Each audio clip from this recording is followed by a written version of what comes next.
Assalamualaikum warahmatullahi wabarakatuh. Pada video pembelajaran kali ini, saya Mega Febriantari, NIM 12212193112 dari kelas TKIM 6B akan menjelaskan tentang materi laju reaksi. Tujuan pembelajaran kali ini, yang pertama, siswa dapat menjelaskan pengertian laju reaksi. Yang kedua, siswa dapat menganalisis faktor-faktor yang mempengaruhi laju reaksi.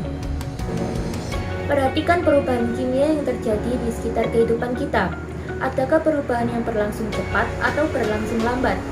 Amatilah laju reaksi yang terjadi pada proses pembusukan buah dan perkaratan pada besi. Pada gambar pertama menunjukkan pembusukan buah. Pembusukan buah berlangsung sedang dan ukuran pembusukannya yaitu hari. Makanan dan buah-buahan setelah dibiarkan beberapa hari di udara terbuka akan mengalami proses pembusukan dan tidak layak untuk dikonsumsi. Gambar yang kedua menunjukkan besi berkarat yang berlangsung lama yang ukurannya yaitu minggu.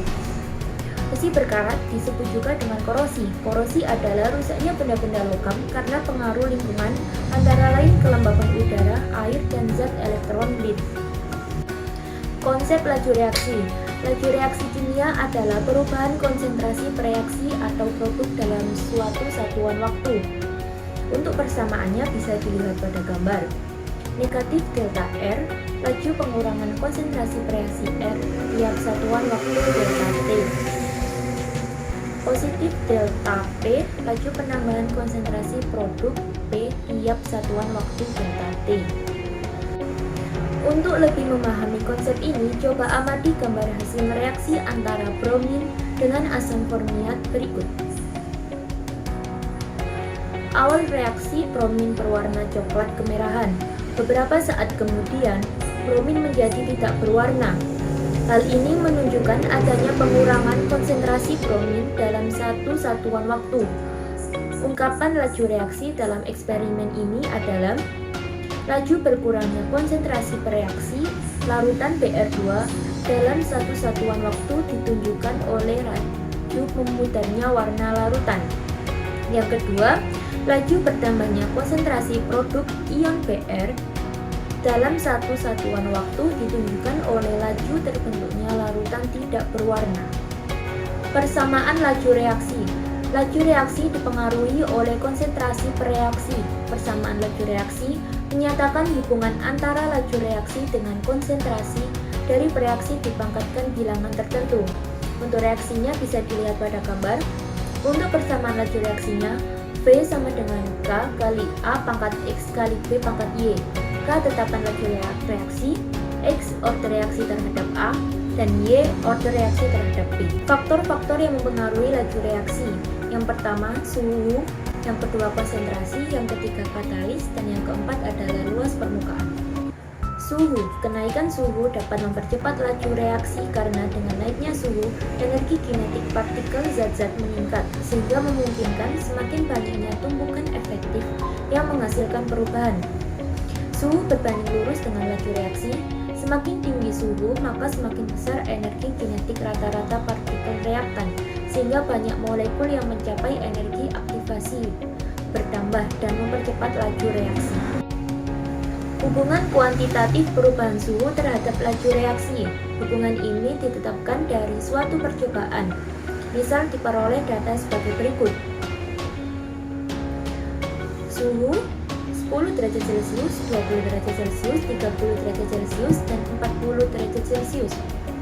Dari data diperoleh hubungan setiap kenaikan suhu 10 derajat Celcius.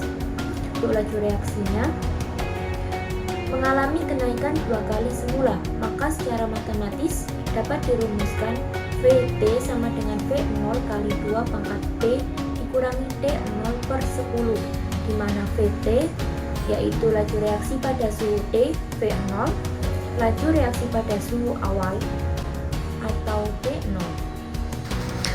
Konsentrasi mempengaruhi laju reaksi karena banyaknya partikel memungkinkan lebih banyak tumbukan dan itu membuka peluang semakin banyak tumbukan efektif yang menghasilkan perubahan. Ilustrasi bisa dilihat pada gambar. Dari gambar tersebut, mana yang lebih mungkin terjadi tabrakan, di jalan lenggang atau di jalan padat? Menurut kalian pastinya yang lebih mudah terjadi tabrakan yaitu di jalan yang padat. Untuk penjelasannya, mari kita simak materi berikutnya. Konsentrasi reaktan berbanding lurus dengan laju reaksi. Semakin besar konsentrasi reaktan, maka semakin banyak jumlah partikel dalam suatu zat, sehingga partikel yang saling bertumbukan makin banyak dan reaksi berlangsung lebih cepat. Yang keempat, luas permukaan sentuhan atau ukuran partikel. Luas permukaan adalah luas bidang sentuh tempat terjadinya reaksi antara dua reaktan.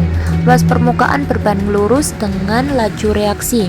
Benda yang permukaannya luas atau halus mempercepat laju reaksi karena bidang sentuh lebih luas, sehingga lebih banyak tumbukan yang dapat terjadi. Benda yang permukaannya sempit, kasar, memperlambat laju reaksi karena bidang sentuh lebih sempit, sehingga lebih sedikit tumbukan yang dapat terjadi. Katalis. Katalis adalah zat yang dapat mempercepat laju reaksi. Ada dua jenis katalis. Katalis aktif, yaitu katalis yang ikut terlibat reaksi dan pada akhir reaksi terbentuk kembali. Yang kedua, katalis pasif, yaitu katalis yang tidak ikut bereaksi, hanya sebagai media reaksi saja. Katalis akan menurunkan energi aktivasi sehingga jumlah tumbukan bertambah banyak dan reaksi dapat diselesaikan lebih cepat. Sekian dari video saya, kurang lebihnya mohon maaf dan semoga bermanfaat. Wassalamualaikum warahmatullahi wabarakatuh.